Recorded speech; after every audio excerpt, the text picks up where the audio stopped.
ज़िंदगी में ना कोशिश कीजिएगा कि कभी भी ऐसे बंदे से आप पंगा ना लें जो अल्लाह के करम पे चल रहा हो, जिसके ऊपर खुदा का ख़ास करम होता है, जो अल्लाह वाला होता है, जिसको अपने मामलात अल्लाह के ऊपर छोड़ने आते हों, जो अपने तमाम मामलात खुदा के सुपुर्द कर देता हो। आपको ऐसे शख्स से पंगा बिल्कुल नहीं लेना, क्योंकि ये अल्लाह के करीब होते हैं बहुत सारे लोग। और इशफाक अहमद साहब से भी पूछा गया था एक दफ़ा, उनकी किताब में भी इसका ज़िक्र है। वो कहते हैं कि ऐसे शख्स से आपको बिल्कुल पंगा नहीं लेना जो करम के ऊपर चल रहा होता है अल्लाह ताला के। फिर उनसे किसी ने सवाल किया कि इशफाक साहब, ये जो करम होता है ये कैसे पता चलता है कि इस अल्लाह का करम है किसी शख्स के ऊपर?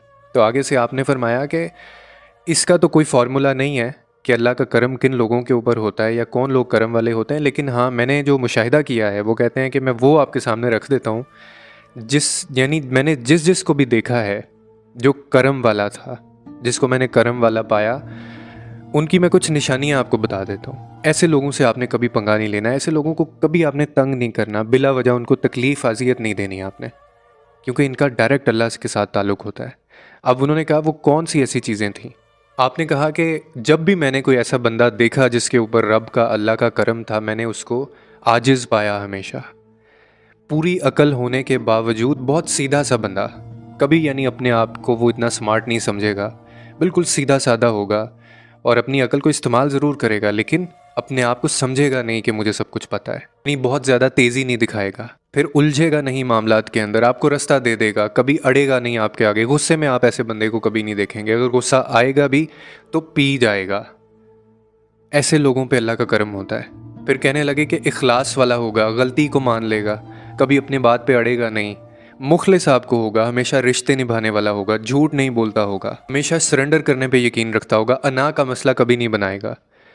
जिसके ऊपर अल्लाह का करम होता है ना, उसकी ज़ात से हमेशा दूसरों को फ़ायदा होता आप देखेंगे। वो खुद बहुत कम आपको फ़ायदा लेता हुआ नज़र आएगा। और हम लोग पहले अपना फ़ायदा सोचते हैं। हम पे खुदा का करम कैसे हो? हम वो जो प्रोटोकॉल्स हैं, हम जो रिक्वायरमेंट्स हैं वो पूरी नहीं कर रहे। फिर वो कहते हैं कि ये हो ही नहीं सकता कि आपकी ज़ात से किसी को फ़ायदा हो रहा हो और अल्लाह ताला आपको नुकसान कर दे। ये हो ही नहीं सकता, ये कानून के ख़िलाफ़ है।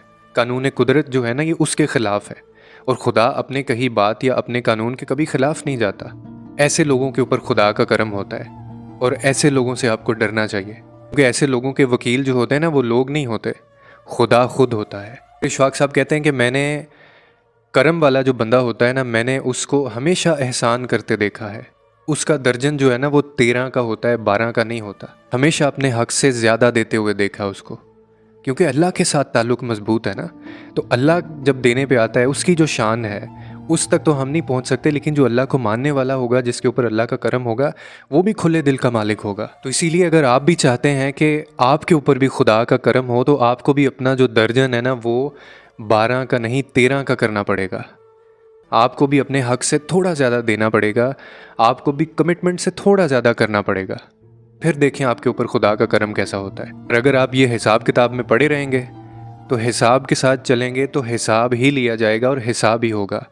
और जो दिल का कंजूस बंदा होता है ना, उसके लिए ये सारी कायनात कंजूस होती है, और दिल के सखी के लिए ये पूरी कायनात ख़जाना है, और उसके माल के अंदर, उसकी दौलत के अंदर कभी कमी वाक़या नहीं होगी। जैसे खुदा के पास किसी चीज़ की कमी नहीं है ना, तो जो उसको मानने वाले हैं ना, जिसके ऊपर अल्लाह का करम होता है, उनकी ज़िंदगी में भी माल, दौलत, रिश्ते, इखलास और जितनी भी चीज़ें वो दे सकता है, कभी उन चीज़ों में कमी नहीं आएगी, हमेशा उसको ज़्यादा ही मिलेगा। तो इसीलिए जो करम वाले लोग होते हैं ना, उनको कभी कोशिश कीजिएगा कि ज़िंदगी में तकलीफ़ ना दें, क्योंकि उनको तकलीफ़ देंगे तो आप उन बंदों के साथ ज़्यादती नहीं कर रहे हैं, आप अल्लाह के साथ ज़्यादती कर रहे हैं, क्योंकि ये ख़ास लोग होते हैं अल्लाह के। और कोई अगर आप भी चाहते हैं कि आपके ऊपर करम किया जाए, तो आपको ये सारी चीज़ें जो मैंने बातें अभी बताई हैं, आपको ये अपनानी पड़ेंगी, फिर करम होगा अल्लाह का आपके ऊपर।